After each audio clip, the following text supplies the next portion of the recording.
Thank you for turning to page 121. Today we're going to take a look at the wilderness environment for your player characters, and for specifically a low-level campaign, and how the wilderness can be a very dangerous place for low-level characters. I'm going to show a little bit of my reasoning in just a minute as we get into the video. Higher level characters, the wilderness can be a lot of fun, as you get to literally stretch your wings in a lot of cases and fly here and there and do all kinds of stuff. But at low level, wilderness might seem like it's okay, but it can be very dangerous for low level characters. So today we're going to take a look at that on page 121. So your low level campaign is off to a flying start. You've figured out how to equip your characters, what everybody's going to be playing, and how you're going to be going about if you're going to be in a dungeon, if you're going to be outside. But a lot of times the DMs will not have you just start at the dungeon. In fact, I rarely have the game just start at the dungeon. The players have to get to the dungeon. That means you have to travel through the wilderness. Low-level characters generally will not have access to horses or any other kind of mount, which means that they're going to be afoot. And so you've bothered and you've calculated out, okay, you've got a fighter, a ranger, a thief, a magic user, and a cleric. And you've figured out that, okay, my party can take 6 orcs, no problem. Okay, so you're all good. You've got all your 2 fighters up front, your thief is sandwiched in the middle, your MU is on a flank, and your cleric is on a flank. So you're in good dungeon formation, except you might want to trade the thief for the MU, at least if I was the player. Okay, so you've got yourself set up, and you're ready to go, and you're going to go through the wilderness and into the dungeon. And as the DM, you've gone, okay, they're going to be going into the dungeon. I'm going to have an encounter, and I'm going to have them encounter 6 orcs. You've already done the math on everything, and you know that you can easily have this group handle 6 orcs. Here's the problem with the outdoor adventure, and this goes back to vectors of attack. This is something that I talked about in the dungeon. In the dungeon itself, you're limiting the access the monsters have to the player characters. They can't get in because they're hemmed in by hallways and doorways. Not so in the wilderness. So now your 6 orc encounter, I'm assuming no surprise on either side. The ranger would alert the orcs were laying the ambush, so there's no surprise on either side. We rolled initiative, and they're going to move to attack each other. So the thief will square off with 1, the cleric will get 1, the ranger will get 1, the fighter will get 1. Uh-oh, here's your problem. Now, the magic user is getting at least 1. Now, what I do if I have an odd number like this is I go ahead and I throw a 6-sider and decide where the second one would go. So just for grins, we'll say it lands on the cleric. So the cleric is facing 2 orcs by himself. The magic user is facing an orc by himself. The thief is facing an orc by herself. And the fighter and the ranger are squaring off with the orc.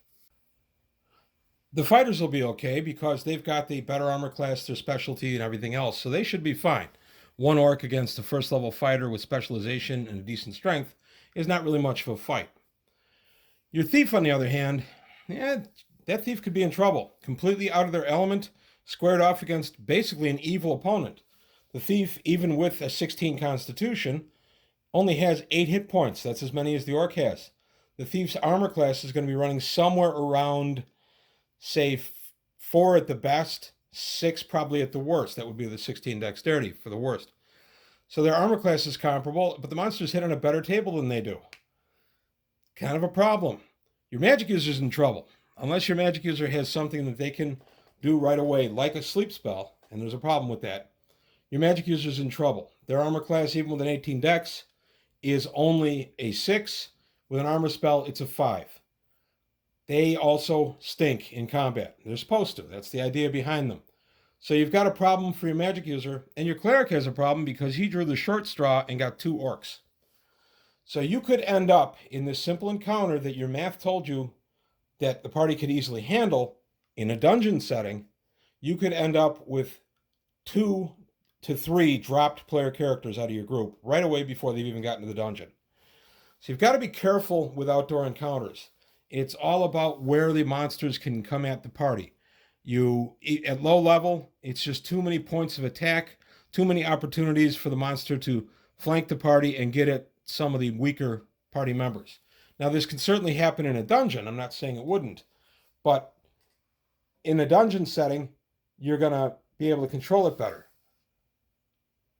You're going to have the fighters probably toward the front, and unless there's a surprise situation going on or a massive room that the party's caught in the middle of, you're not going to have this kind of scenario. So this can be a real problem. So, as I say, even though your math says that this party can defeat these 6 orcs, and they probably can, it's probably going to be a situation where your cleric is at least wounded, your thief is probably down, your MU is probably down, and your 2 fighters may take a little bit of wound, but they'll probably be going around cleaning up the rest of the orcs, unless, of course, the remaining orcs flee. So you've got to be careful with outdoor encounters that seem like they'll be easy, because you have to remember the monsters aren't stupid. They're going to attack to their best advantage. And in this case, it's a matter of swarming the party. They outnumber the party 6-5. They're going to go ahead in and try to take the party and get whatever goodies they can and do all the stuff that monsters do. The other situation, of course, out in the woods is if the orcs are still back here in the trees, and even though the party is aware that they're there, the orcs may open up with missiles. They may fire bows. No big deal, right? Wrong. They're getting 2 shots around with a chance of 1 to 6 points of damage each. Again, your weaker party members have a problem. Your cleric is probably going to be okay because of a better armor class. Hopefully the cleric's got chain and at least shield. So that's a 4 without any dexterity considered. So the cleric could be okay. The fighter and the ranger should be fine. Again, we're down to the thief and the MU. The MU, the way armor works in our game, he gets +1 to armor class, +1 to saving throw, and at first level gets 8 phantom hit points +1 per level, so 9 phantom hit points. So if this particular MU has 4 hit points to start the game, he's functionally got 13. But again, against missile fire, and that's going to be 4 per round that he can't effectively respond to, he could be in real trouble. Now, his sleep spell is a little better situation than it was when all the orcs were rushing in. Then he had to worry about getting other party members. The other party members aren't elves. That's a real problem. But in this situation, he's going to be able to get 2 to 3, depending on how they're clumped, which means he might be able to take out half the attacking force, and then the other part of the attacking force may just decide to flee, or still go into melee, or get run. The characters may chase them down and finish them off. So there's a lot of different things that happen outdoors that don't really happen indoors. The environment is much less controllable for the GM when the DM is playing monsters as intelligent creatures who do want to live. Too many DMs play the monsters as creatures that have just come there to be killed by the players and give up all their treasure and everything else. I generally try to avoid that. I try to give the monsters benefit of intelligence, and hopefully that the monsters will be able to use a little bit of strategy when dealing with the party. I have to admit there are times where I just say, okay, I'm not going to worry too much about the monsters being intelligent in this particular case. They're going to attack because they're desperate. They're going to sacrifice some of their strategies just in desperation. They've been out here, they're weakened from hunger, so they're going to go ahead and they're going to attack the party and they're going to fight to the last. And those happen too. And that really is going to depend on the situation of the game. So that's where part of the outdoor situation is a big problem. The other area that is a big problem is above. You have this entire area above the party that is now open for the party to be attacked. Sturges are one of my favorite low-level monsters. I love sturges. They're just big mosquitoes. Not really, but that's how I always describe them in my group. So the big mosquitoes will land and drain you of blood and eventually leave you dead, and they're sated with your blood, and off they go. Surges attack in swarms, but they can also attack from all directions. Now that becomes a problem even for your sleep spell, because you're going to get less in that area of effect. Now I keep talking about sleep spell. Of course, that's not the only spell your MU is going to have. And honestly, once it's done, unless they took multiples, which is probably unlikely at first level. I know I rarely would take 2 sleep spells at first level. I would only take it if I knew we were going into an area with a large amount of low hit dice monsters. So that's some of the problem with the outdoor environment. And then, of course, once we get into this abandoned palisade, I just really wanted to show the palisade. I love this set. This is from I think it's Pathfinder, about 5 or 6 years ago. I got a pretty good deal on it on eBay, and I just always loved this set. So now they're going to walk around in here. You have less of this problem that you had out here because now you're getting into a more confined area. So it's going to function more like a dungeon setting than just being out in the open. That being said, there are still things that could be in the huts or could be just outside the gate trying to get in. So, but you have a little bit more area that the players can control. You still have the problem, though, of anything that would attack from above. So that's really all I wanted to say about the outdoor environment. I'm a big fan of the outdoor environment. Most of my campaigns, when they're brand new starting, the very first encounter will probably be outside, and most likely with orcs. It's just kind of what I do. My players, actually, to my surprise, my players did recognize that I've been doing that for years. So I may have to change it up. I haven't decided yet. But that's it. I do recommend the trip to the dungeon. That can be a lot of fun. Just be careful. You don't want the party torn up before they ever walk through the dungeon door. That kind of defeats the purpose of the low-level party getting to the dungeon and then dungeoneering and all that stuff. Other sources of inspiration for outdoor adventures, of course, the Wilderness Survival Guide is outstanding for ideas. I did a video on that a few months ago. The Wilderness Survival Guide has a bunch of ideas. The Dungeon Master Guide does.